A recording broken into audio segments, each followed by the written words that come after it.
All right, hello YouTubers. Welcome back to my channel. It's been like a month or so since I posted, and I think this is a great video because this is one of the videos I always search before getting into the program. And so today I'm just going to be giving you some tips and pointers as far as like what I wish I would have known before applying to dental hygiene school. And my first biggest thing too, as a disclaimer, is each program is going to have different requirements, so definitely make sure that you all are looking out for what that program is specifically asking for before you apply. But yeah, without further ado, I'm going to get into the video. Okay, so the first thing I'm going to talk about is the prerequisite courses. So just a disclaimer, like I said in the beginning, all of these are not going to be the same, but I will say the most common classes that I think are going to be required of most programs are going to include anatomy and physiology 1 and 2, and then you're going to have to take the labs with all of your science courses, microbiology, chemistry, you're going to have to take a math or two. I took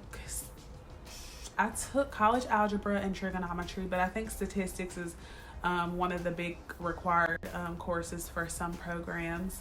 And then you're going to want to take your English and your communications courses. So yeah, like I said, look at the program specifically to see what they actually want from you. But most of the time, those are the classes you're going to take. So the next topic is grades. I think this is the heaviest topic. But I will say I am a prime example. Like, if you've already started taking your classes and you may have screwed up somewhere, don't be discouraged. But my biggest thing for you is to just remember to go back and retake those classes if you can. And if you can't, like, just be prepared. If your program has like an interview process, be prepared to speak about why you got the grade that you got. Because sometimes that does come up, and sometimes you're able to redeem yourself just by explaining to those people what happened. But yeah, I got into my program with a 3.0 GPA. I got into 2 programs with a 3.0. So do not feel like it's impossible to get into a program if you don't have a 4.0 or a 3.5, because it's very, very possible. Also, when we're speaking about grades, I'm meaning like shoot for A's and B's, because some programs give you more point, like some programs run off of point systems, and if you have an A, you'll get 4 points. If you got a B, you'll get 3. So definitely just try to shoot for A's and B's, obviously. And I mean, if you can't get that, I mean, like I said, be ready to vouch for yourself in those interviews. The next thing that I think is super important is just being prepared for the interview. Sometimes you might go inquire about a program at a school and they're going to want to interview you on the spot. So that actually happened to me. And luckily I had my transcripts and everything, and like they could put everything in and see what my qualifications were, like as far as like what classes I took, what I needed to take. And at that moment they wanted to interview me. So I would say just bring everything you need. If that's shadowing hours documented, recommendation letters, bring all of that stuff if you're visiting colleges, because you never know when they're going to want to interview you. And I just say, as far as interview tips, I have such bad social anxiety, which is also kind of why I wanted to do this channel. But just try to be authentic. Like, people understand that we have nerves, and also typically the worst things you're thinking, you're the only person thinking those things about yourself. So I know I just said something about shadowing. I would definitely say shadowing is always a great thing to do, even throughout the program. I'm doing it now just to get familiarized with, clinic in school versus clinic in the real practice. But I definitely say it looks great to people who are going through interviews, because they're going to be like, okay, she knows or he knows what they're getting into. And it's not just like, it's not a guessing game, because you know what you're getting into. You've seen it, you've been there, you've shadowed, so you have that experience. So I definitely say, for that reason, go ahead and try to shadow. I know with COVID it's going to be difficult.